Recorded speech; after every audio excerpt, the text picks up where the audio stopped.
Hello, Edibilistas! Hi! Welcome to the Educated Edibilista with Mary and Jane.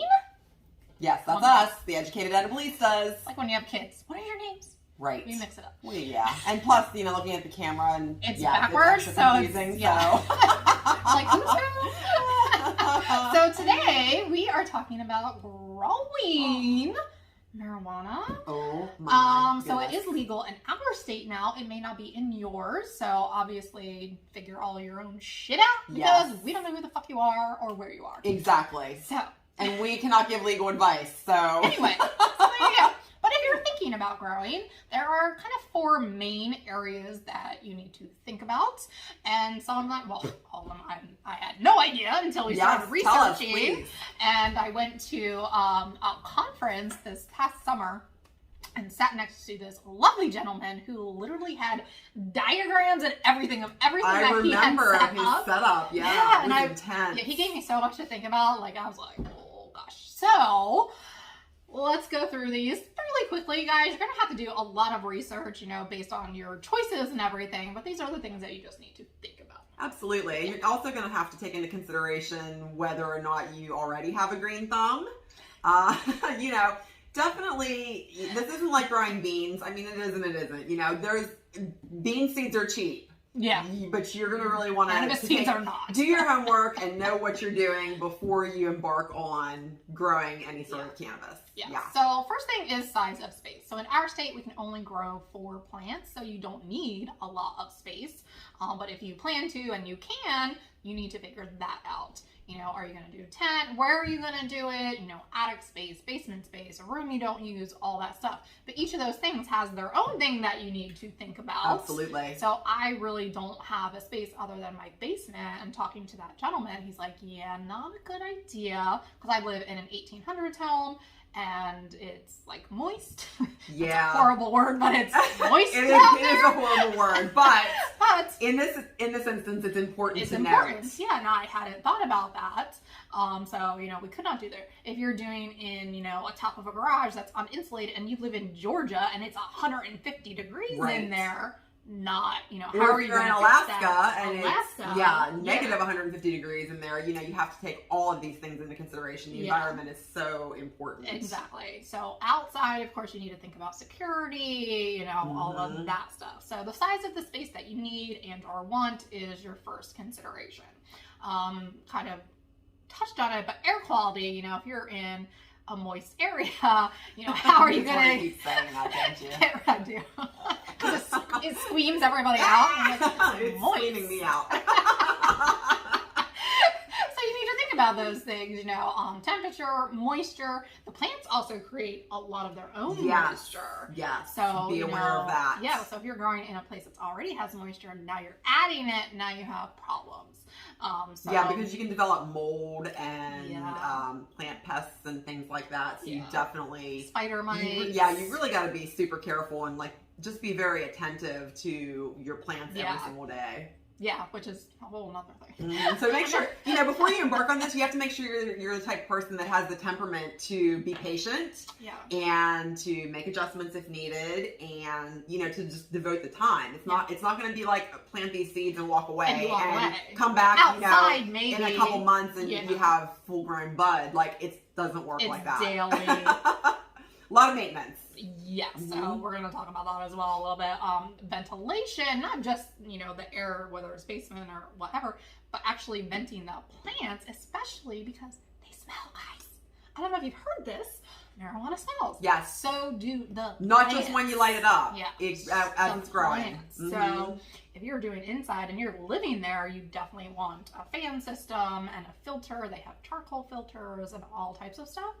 So you really need to, especially if you're in an apartment or a duplex. Absolutely. I was just about to point that out. If you're in any type of shared walls living situation, you've got or your spouse doesn't know that you're growing. So you didn't mention this when you were talking about setting up an indoor grow tent or something like that, but there's also, I'm very intrigued by, did you see, it's almost like a refrigerator type of system. It's basically like a refrigerator that wouldn't have shelves.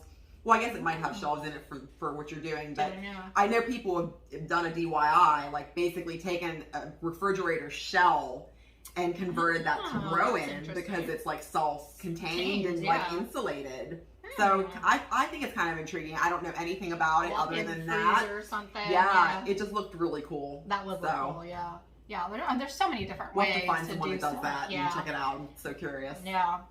But thinking about all those things, where are you going to vent it out? You know, in my basement, there's one window that goes to the front of my house. Probably not a there. good spot. People walking by. Or you're going to be getting a lot of people knocking on your door thinking there's party. Right. Yeah. So you have to think about all those things. And then the last one, major one, is how you're going to grow. Are you going to do it in soil? Or are you going to do hydro? If you're planting outside, obviously you're probably doing soil. Inside, you know, most people probably do soil, but a lot of people do hydro. You know, so how's that going to be set up? Where's your water source? You know, all of that stuff. So those are the 4 main things, and I don't think a lot of, you know, new people start growing right away because it is so intense. You know, it's and intimidating. And it's 3 months, and you literally have to care for them every day. So if you're traveling, you go away to see family. You know, you need someone that knows what to do and can get in your house that you trust. Yeah, because you're not going to want just anybody coming over and taking care of your little babies. Yeah, so as this industry is growing, you know, we're a new state that's just been approved 9 months ago, something like that. Yeah, and I just heard another state got on board, and I can't remember who it was. Yeah, but, you know, if you're in a state that's already doing this, there are companies that will, like, come and babysit your plants, which is so awesome. I love that. And people that will help you set up and, you know, go over all of these things and your choices. So reaching out to someone like that, I think, is imperative. If you're like me and you know absolutely nothing, and you also kill plants. So just like anything, you can always choose to hire out. You know, if you have the resources to hire someone who's expert in growing, or, you know, to either help you get set up or to, you know, come in and take care of your plants if you're going to be away, like. Yeah, and it's even a business you can start if you're good at that stuff. For sure. Yeah, especially, so, you know, new states that are coming, even, you know, it's kind of free marketing for someone who's just starting that business. You know, come set my stuff up, I'll promote you, you know. So there's lots of ways to get help if there isn't someone already doing stuff. But it's definitely something that you need to think about. I travel way too much. I would not be able to grow. You have many reasons why. Many reasons. My house does not work. Yeah. Backyard, people would see it. Like, I just can't do it. But it's interesting to think through all of the potential problems. Oh, yeah. And how to figure them out. I mean, when you went to that conference that you were talking about at the beginning of the video, I mean, the size of those plants, they were taller than you. This was on a farm. Outside. And these plants were enormous. Huge. Like, I would never have that kind of space. And I never would have thought until you sent me those pictures that they even got that big. You know, I mean, you can control the size and by there the size are of the different strain containers, and but stuff too, which are smaller, but that was like, my mind was blown when I saw the size of those plants. Yeah, so do your research. Those are the main things, but look that stuff up if it's legal in your area. Yes. The next video, we're going to cover how to get seeds, which you kind of need. Yeah, because without the seeds, you don't have to worry about any of this. And you can't really use, like, if you just find a seed, if you're getting stuff from other people, it doesn't work to just, like, do that seed. So although I'm sure people have tried. I believe they have, yes. So if you've started, we'd love to see your babies because they're so pretty. So pretty. I love Instagram, all y'all that are posting your photos. Oh my God, they're just gorgeous. Love it. Gorgeous. Love it. All the colors and it's amazing. So let us know if you start and your system, what you choose, why you chose, because I think we can all learn from everyone that's, you know, starting. For sure. Yeah. So there you go. You're welcome, team. Okay, Edibilistas, we'll be back. We'll be back. Bye-bye. Bye.